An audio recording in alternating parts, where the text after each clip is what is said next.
Good morning everyone. थोड़ी सी भी अगर धूप निकल आती है तो ऐसा लगता है कि पता नहीं कितना बड़ा जो है खजाना मिल गया। इस टाइम पर धूप का होना हमारे लिए भी और हमारे पेड़ पौधों के लिए भी बहुत ज़रूरी है। तो अभी हल्की सी धूप आई है तो टेरेस पर आई हूँ क्योंकि थोड़ी सी सब्जियाँ हार्वेस्ट करनी थी। तो देखिए आज मैंने धनिया देशी वाला है ये, और इसका एक स्टेम भी मतलब एक पूरा 3-4 पत्तियों का बंडल भी अगर आप अपनी सब्जी या उसमें डाल देते हैं ना तो खुशबू ही खुशबू हो जाती है। ये होता है देशी का फ़ायदा। थोड़ी सी मैंने कसूरी मेथी तोड़ी है। कई लोगों का जो कन्फ्यूज़न है मेथी और कसूरी मेथी में, वो मैंने क्लियर किया था। और दोनों के पौधे कैसे अलग अलग दिखते हैं मैं जल्दी ही दिखाऊंगी। इसमें मैंने कसूरी मेथी के सीड्स भी डाले हुए हैं और जो मोटी वाली मेथी होती है उसके भी, दोनों को एक साथ ही डाल दिया था। अब शेयर करूंगी। एक चीज़ अभी बता दे रही हूँ, बाद में मैं भूल जाती हूँ। ये 2 पॉट हैं जिनके अंदर मैंने किचन वेस्ट, लीव्स और मिट्टी भरी थी। मतलब नीचे पूरा का पूरा किचन वेस्ट और गार्डन वेस्ट है और ऊपर की हल्की सी लेयर बस मिट्टी थी। अब देखिए ये एक पॉट है जिसके अंदर मैंने तकरीबन 10-12 दिन बाद कुछ सीड्स बिखेरे थे, जिसमें देखिए आप देख ही रहे हैं मेथी है। दोनों तरीके की मेथी उगी हुई है। कुछ पौधे अपने आप उग रहे हैं, जैसे ये आप देख रहे हैं आलू का पौधा जो कि मैंने नहीं डाला है। नीचे पील्स गए होंगे अपन किचन में जब निकालते हैं, उसी में से ये आलू का पौधा निकल आया है। इधर से देखिए प्याज निकलनी शुरू हो गई है। कुछ बीज जो है सरसों के निकलेंगे, कुछ और भी निकल रहे हैं क्योंकि किचन वेस्ट के साथ बहुत सारी चीज़ें डाल जाती हैं।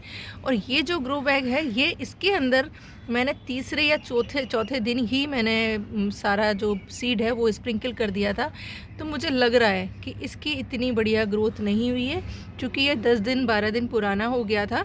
तो इसकी जो नीचे से हीट निकलती है ना, किचन वेस्ट जब डिकम्पोज होना शुरू होता है, तो इसमें बहुत बेटर रिज़ल्ट रहा है। तो मैं तो अगेन यही कहूँगी कि थोड़ा सा डिकम्पोज हो जाए तो आप डालिए। बाकी देखिए उग तो इसमें भी रहा है, तो देखते हैं, दोनों का कंपैरिजन करेंगे बाद में कि क्या किसका बेटर रहता है रिज़ल्ट, और फिर शेयर करूँगी। बाकी अगर आप भर के रख देते हैं 15, 20, 25 दिन बाद और उसके बाद पौधा लगाते हैं या कोई बीज डालते हैं, तो उसकी ग्रोथ तो इतनी मस्त होगी कि आपको किसी चीज़ की डालने की ज़रूरत पड़ेगी ही नहीं।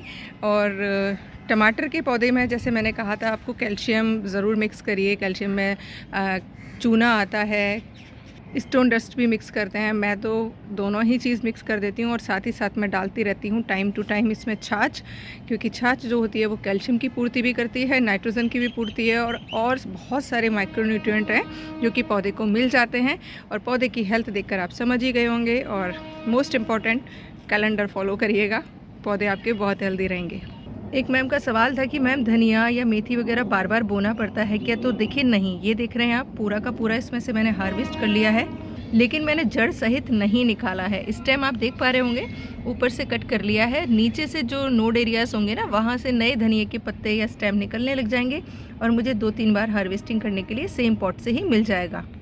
और इसी तरीके से पालक और मेथी को करना होता है। सिर्फ आप लीव्स हार्वेस्ट करते रहिए रेगुलर बेसिस पे, फिर एक टाइम आएगा जब इसमें इस तरीके से देखेंगे आप फ्लावरिंग आनी शुरू हो जाएगी। अब मैं हमेशा ही कहती हूँ अपने जो बीज बोए हैं उनके जो पौधे लगाए हैं उनके बीज ज़रूर बनाइएगा। तो पालक, मेथी, सरसों, राई, इन सब के खुद के इस बार आप बीज बनाएंगे, जिससे अगले साल एक तो आपको ख़रीदने नहीं पड़ेंगे, दूसरा आप खुद हार्वेस्ट करेंगे तो आपको उनकी क्वालिटी का पता रहेगा कि किस तरीके के पौधे से हमें वो बीज मिले हैं, और आपका बहुत ही बढ़िया शानदार जर्मिनेशन रहेगा अगले साल।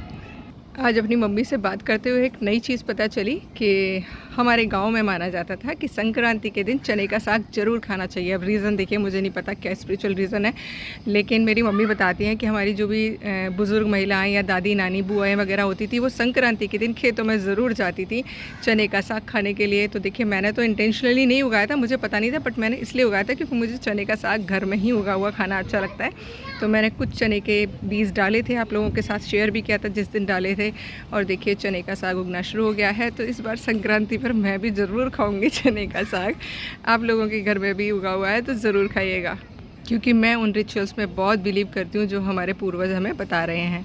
और आपको हरी प्याज उगानी है तो आप अभी भी उगा सकते हैं। देखिए 2 तरीके होते हैं, एक तो आपकी जो अंकुरित प्याज हैं उनको आप मिट्टी में दबा दीजिए तो आपके इस तरीके से ग्रीन प्याज मिलने लग जाएंगी, स्प्रिंग ऑनियन जिसे हम बोलते हैं। दूसरा देखिए, प्याज जब आप काट रहे हैं किचन में यूज़ करने के लिए तो आप उसका थोड़ा सा हिस्सा ऐसे कट कर लीजिए रूट वाला, और इसको मिट्टी में दबा दीजिए। ये जो ग्रीन लीफ दिख रही हैं आपको, इसी तरीके के प्याज के टुकड़े से मिली हुई हैं। मैंने 2 साइड में 2 दबाए थे और देखिए इस तरीके से इसमें निकलनी शुरू हो जाएंगी और बहुत बहुत बाद में इसमें फ्लावरिंग भी मतलब जो इसके बीज हैं वो भी हार्वेस्ट करने के लिए मिल जाएंगे। और बहुत छोटी छोटी सी, बहुत छोटी, ज़्यादा बड़ी नहीं, वो प्याज भी नीचे बन जाती हैं। तो भाई अभी भी टाइम है 1-1.5 महीने का, जिसमें आप और कुछ नहीं तो जो लीफ़ी ग्रीन वेजिटेबल्स हैं वो तो आप खा ही सकते हैं। तो लगा लीजिएगा, खाकर देखिएगा, दोबारा आप ज़िंदगी में कभी बाहर का खाने की कोशिश नहीं करेंगे, खुद ही अपने गार्डन में उगाएंगे।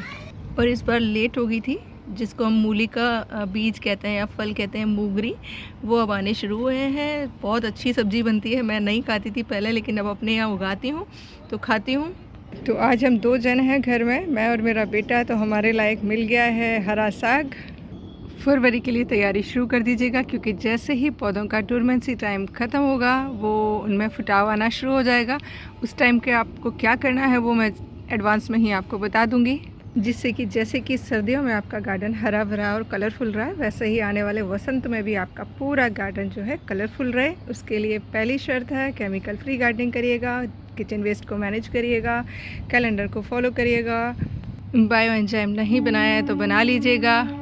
और कोई भी क्वेरी हो तो कमेंट बॉक्स में लिख दीजिएगा। जल्दी आप लोगों के साथ नेक्स्ट वीडियो शेयर करूँगी कि हमें गार्डन को केमिकल फ्री बनाने के लिए और क्या क्या स्टेप उठाने हैं। Once again thank you for watching. Channel पर बने रहिएगा। अगर वीडियोस पसंद आते हैं शेयरिंग ज़रूर करा करिए।